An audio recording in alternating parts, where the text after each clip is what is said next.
అందరం ఆరోగ్యంగా ఉంటేనే సంతోషంగా ఉంటాం. అలాగే మీరు ఇవాళ ఈవెంట్ చూస్తే మీకు 90%, 95% ప్లాస్టిక్ కనిపిస్తుంది.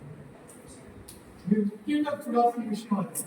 ఎందుకంటే మనం ఎక్కడికి వెళ్ళినా కూడా చిన్న ఈవెంట్ లో కూడా ప్లాస్టిక్ ఏదో వాడాల్సి వస్తుంది. మన ఇంట్లో ఇక్కడ చాలా వరకు ప్లాస్టిక్ లేకుండా ఆరోగ్యంతో పాటు ఆహారంతో పాటు అలవాటు కూడా నేర్పించాలి. ఇది మనం తీసుకెళ్ళడమే కాకుండా మనం మన బంధువులకు కూడా నేర్పించవచ్చు. మన బర్త్డే పార్టీలు అయితే కొన్ని స్టీల్ గ్లాసులు కొన్ని ఏదో ఇల్లుకి కానీ దేవాలయాలకు కానీ ఎక్కడైనా ఈవెంట్ చేసే దగ్గర కానీ లేకపోతే మీరే పెట్టుకోండి అపార్ట్మెంట్. మీరు ఏదైనా ఈవెంట్ చేస్తుంటే స్టీల్ గ్లాసులు మా దగ్గర ఉన్నాయి, మీరు వెళ్ళి వాడుకొని మళ్ళీ మాకు తిరిగి ఇవ్వండి అని చెప్తే మనం చాలా ప్లాస్టిక్ అవాయిడ్ చేయాలి.